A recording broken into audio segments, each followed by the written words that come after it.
자, 여러분 안녕하세요. 오늘은 그림 형제에 대해서 알아보겠습니다. 여러분 보통 우리 그림 동화라고 여러분 알고 있죠. 그래서 이 그림 동화는 그림 형제가 직접 자기들이 만든 동화는 아니고 오래전부터 전래되어 온 민담, 여러 가지 구전으로 전해 내려오던 그런 민담이나 동화 이런 것들을 수집해서 그림 형제가 조금 각색한다든지 이렇게 해서 집대성한 것이 그림 형제 동화입니다. 우리가 알고 있는 이게 최근에는 영화로도 나온 적이 있고 또 미니 시리즈로 물론 이제 실제 그림 형제와는 다른 미니 시리즈가 있고 영화로 나온 그림 형제는 이제 뭡니까 실제 그림 형제를 다룬 내용입니다. 영화에서 제목은 그림 형제 마르바덴 숲의 전설 해가 2005년도에 나온 적이 있습니다. 여러분이 잘 아는 배우 맷 데이먼이 주연했었던 영화거든요. 이 영화도 나중에 제가 잠깐 보여드리기로 하고, 그래서 이 그림 형제는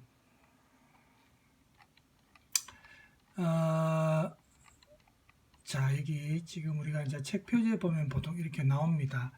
이 두 사람이 나오죠. 이제 나이가 들었을 때의 모습인데, 이 그림 형제의 동화, 아까 말한 대로 민요와 민담집이 이제 이 두 형제의 집대성했는데, 이제 부제로 어린이와 가정을 위한 옛날 이야기, 이렇게 이제 보통 붙어 있습니다. 그래서 그림 동화로 우리가 보통 알고 있는데, 이 책이 어쨌든 그 민속학을 연구시킨 어떤 계기가 된 그런 동화고, 뭐 이솝 동화나 뭐 이런 안데슨 동화와 더불어 세계적으로 유명한 동화죠. 그래서 이제 이 그림 형제는 독일 카셀이라는 곳이 있습니다. 카셀에서 고등학교를 다니다가 이제 그림 형제가 처음에는 공무원이 될 생각으로 아버지의 뒤를 이어서 마르크 브루크 대학에서 법학을 공부했었습니다. 근데 마르크 브루크에서 이 그림 형제가 그 당시 민간에서 전승되어 온 그 이야기들에 대한 그 어떤 그 열정이랄까 이런 걸 일깨워준 사람이 이제 클레멘스 브렌타노입니다. 이 사람의 영향을 받아서 그 이후에 문학 연구의 길로 이제 가게 되죠. 그래서 이제 이 그림 형제가 오늘날의 그림 동화를 이제 집대성하게 됩니다. 지금 나이가 들었을 모습이거든요. 그림 형제. 이제 야콥 그림, 빌헬름 그림 이제 이렇게 되죠. 예, 두 형제가 모두 은학을 전공했었습니다. 그래서 어쨌든 이 어린이와 가정을 위한 이 옛날 이야기라는 부제가 붙었는데 이 그림 동화가 어쨌든 초기에 야코프 루드비히 카를 그림, 이제 완전한 본명이죠. 그 다음에 빌헬름 카를 그림, 이게 완전한 본명입니다. 이렇게 첫째와 둘째입니다. 그러니까 첫째가 야콥 그림이 첫째고 둘째가 빌헬름 그림이라고 보면 됩니다. 그래서 아까 말한 대로 아버지는 법률가였고 독일 하나우에 있는 시청 서기관이었습니다. 그래서 뒤에 이제 아버지와 할아버지가 그 교회 목사로 있는 헤센에 있는 다른 소도시 슈타이나우라고 있는데 거기에서 이제 법률교통 관직을 맡았는데 아버지가 돌아가시고 나서 그림 형제는 여러 가지 이제 그 당시 부모님이 없으면 굉장히 경제적으로 어렵거든요. 그래서 사회적으로 어려운 지경에 이제 있었고 나중에 어머니도 돌아가시고 나서는 그 아버지 어머니 다 돌아가셨을 때 그 당시 야콥 그림이 23살이었습니다. 그 4명의 남동생이고 여동생이 1명 있었습니다.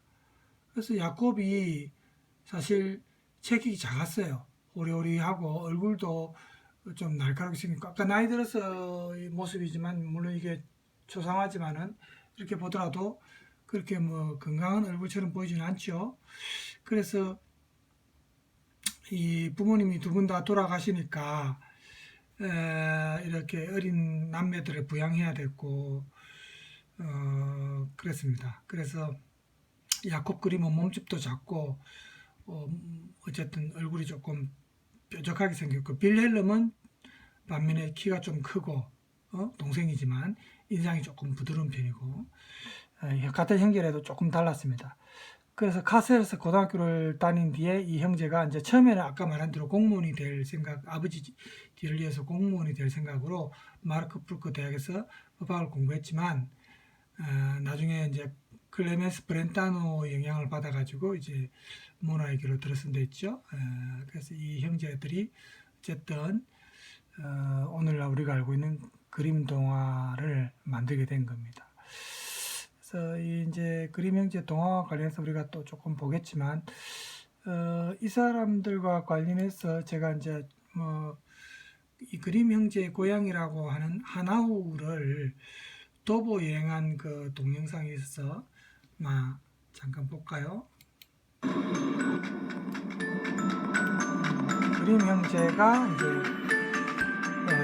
살았던 고향입니다. 하나우, 독일 하나우. 작은 도시거든요. 기차에서 밖을 바라보는 풍경입니다.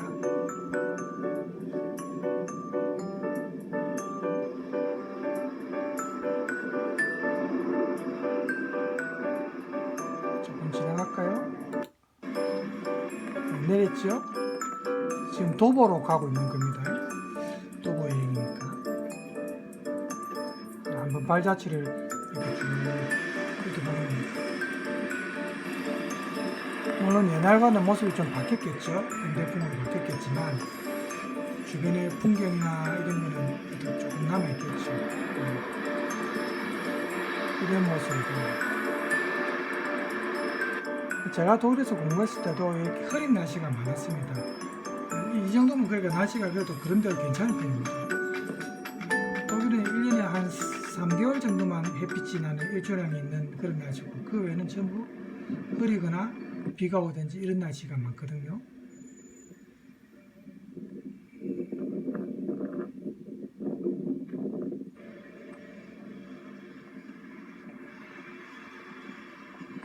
이 게토마워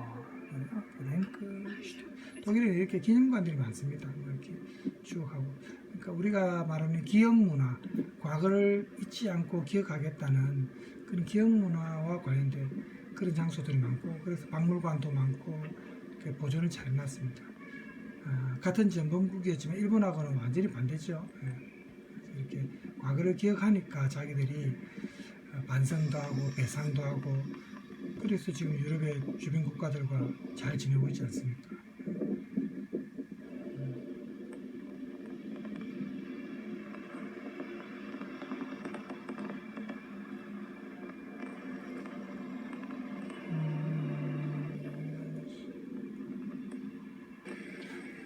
전체적으로 깨끗하죠. 독일이 이렇게 가보면은 거리라든지 이렇게 정돈이 잘 돼 있어요.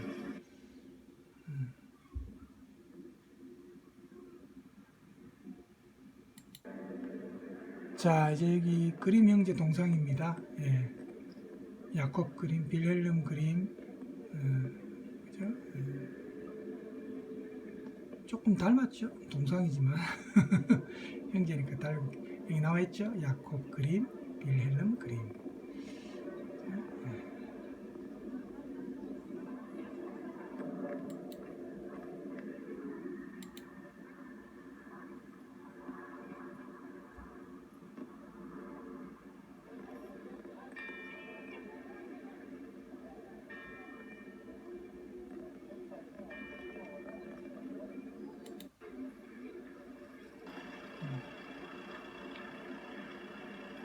공사 중이네요, 여기 지금.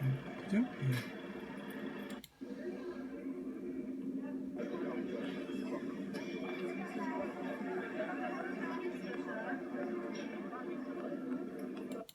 피자도 있고. 자, 그림 형제 박물관이죠.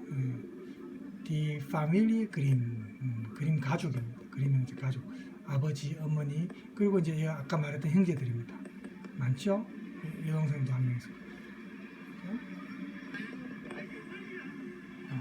그림 형제 가족. 야콥, 그죠? 빌헬름 그림. 어릴 때니까 두 사람이 이제 우리가 알고 있는 그림 형제.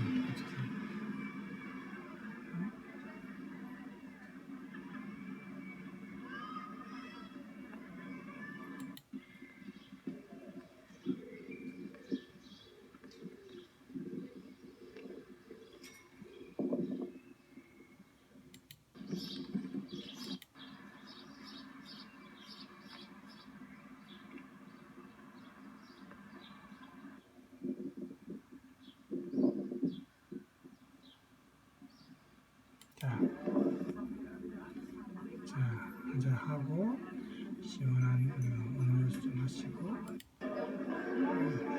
또 음식이 나와. 갑자기 배가 조금 자 떠납니다, 그죠? 자, 아마 잠깐 우리가 그림 형제가 살았던 고향을 한번 봤고, 그 다음에 이제 카셀에 있는 그림 형제 박물관이 있는데 거기도 한번 일반인이 가서 찍은 동영상이 있어서 제가 찾아봤습니다. 독일 카셀에 있는 그림 형제 박물관입니다. 여기는 카셀이라고 그림 형제라는 사람들이 소개를 그림 잘하네요. 형제 박물관이 있는 것을 알았어요. 그림 형제가 전에 언어학자였대요. 근데 그림 형제의 그림 그리고 그렇죠. 전 언어학을 공부했거든요. 언어학. 우리가 아는 거예요. 디즈니 사실은 독일의 발전에 많은 공로가 있습니다. 그림 형제가. 한젤과 그레텔이랑 신데렐라 빨간 모자 백설공주 라푼젤 그리고 브레멘의 막대 그런 거를 이 전부 이제 그림 형제 동화집에 들어 있는 만든 내용들이죠. 게 아니라 정리한 거야. 동생이 많이 준비했네, 중에서 한국어가 없어가지고. 근데 이게 진짜 핸드폰이랑 똑같게 생겼어. 정말 다. 그림 형제 박물관 안에 내부입니다. 가보면 이제 옛날부터 그 그림 형제가 살아온 발자취를 이렇게 영상을 통해서라든지 준비를 많이 해놨죠. 실제 우리가 가보면은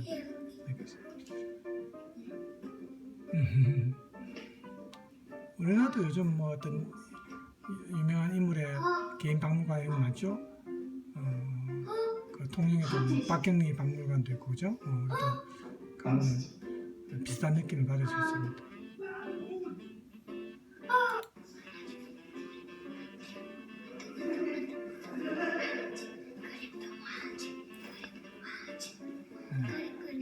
한글로 된 동화책도 여기 모아놨네요. 전 세계에 그림 형제가 이제 여러 나라 언어로 번역이 됐죠. 한글로 된 동화책이 있습니다. 그림 동화책. 일본어죠. 이렇게 문학 이건 이제 중국 한자.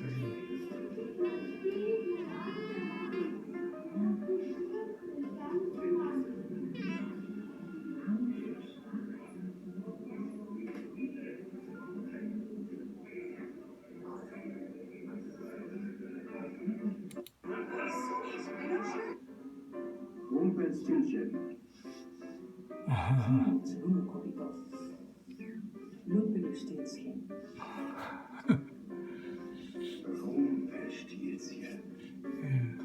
동화책 제목이죠.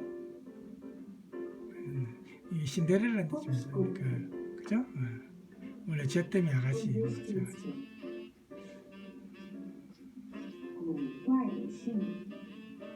한국인처럼 보이는 사람들이 많네요.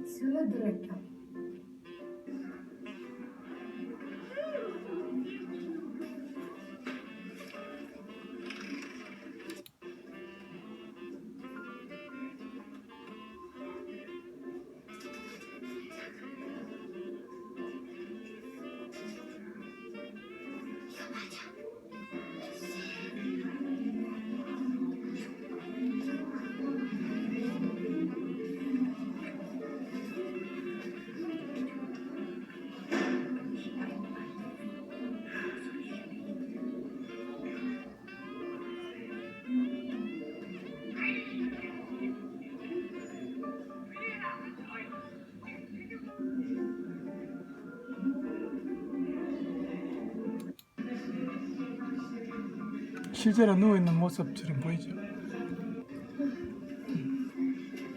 Es como 너무 속 옷이 Augenfarbe.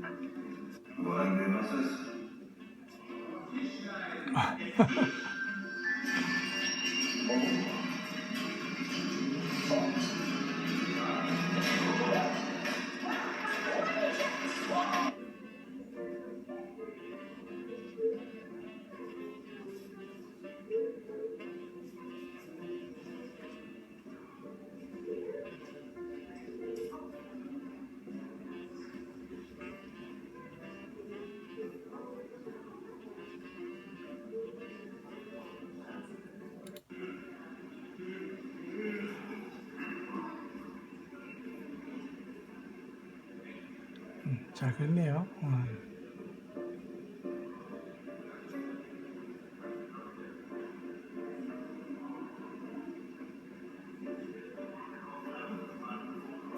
올라오는 데가 있어서. 자, 이렇게 그림 형제 박물관도 우리가 한번 둘러봤고, 그래서 이제 그림 형제 동화 전집이 이제 표지가 이렇게 되어 있습니다. 우리나라에 번역된 이게 이제 2권짜리입니다.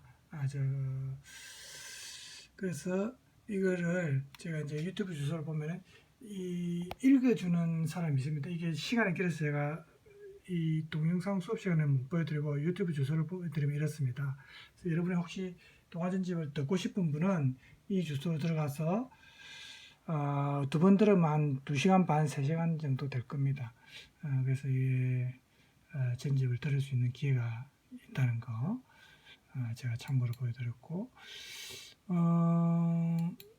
그래서 이제 이 그림 형제와 관련해서는 막 우리가 또 세세하게 들어가면은 사실은 작품 하나하나를 다 또 검토를 해야 되고, 그래서 이 형제와 관련한 내용은 막 이 정도로 하면 될 것 같습니다. 나중에 이제 또 여러분이 그 텍스트를 통해서 우리가 그림 형제 동화를 읽으면서 발견할 수 있는 그런 특징들을 우리가 볼 때 그림 형제에 대한 얘기들도 간간히 나옵니다. 그때 또 여러분이 보시면 되고, 아까 말한 대로 부모님 2분이 일찍 돌아가셨기 때문에 이 어쨌든 그림 형제가 아까 형제들이 많았죠. 여자 형제도 있었고, 그래서 어릴 때 굉장히 경제적으로 힘들었고, 그래서 이 형제들이 서로 형제간의 우애가 또 많이 깊었어요. 그 결혼도 늦게까지 안 하고, 그죠? 그래서 이제 그림 형제와 관련해서 이제 평을 해놓은 거 몇 개만 우리가 보고 마치도록 하겠습니다. 그림 형제는 채록한 이야기를 윤색하지 않고 그대로 출판하는 것을 원칙으로 했다. 그들은 이야기가 교훈을 전달해야 한다고 생각하지 않았으며 전해온 그대로 기록되어야 가장 사실적인 이야기를 재현할 수 있다고 생각하였다. 그러니까 가급적 이 사람들이 자기들의 어떤 주관적인 생각을 가미해서 각색하는 것을 많이 하지 않았습니다. 가급적 피했습니다.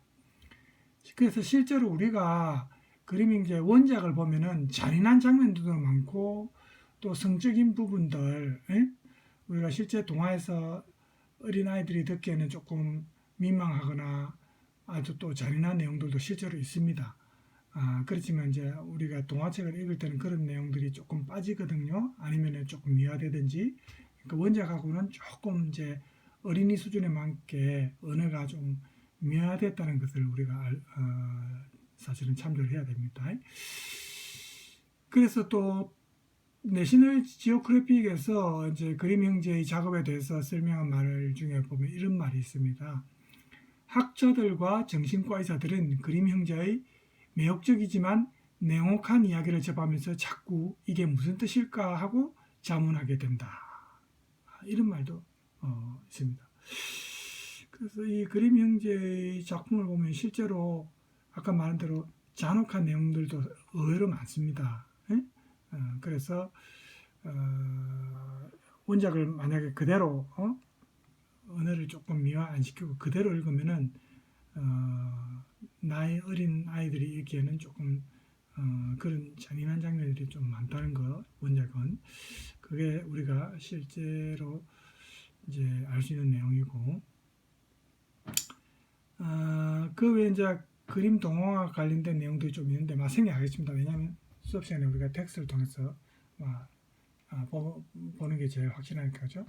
자, 그림 형제와 관련해서 이 정도로 우리가 배경 지식을 갖고 이제 텍스트로 다음 시간에 텍스트로 들어가도록 하겠습니다. 자, 여러분 오늘 수고 많았습니다.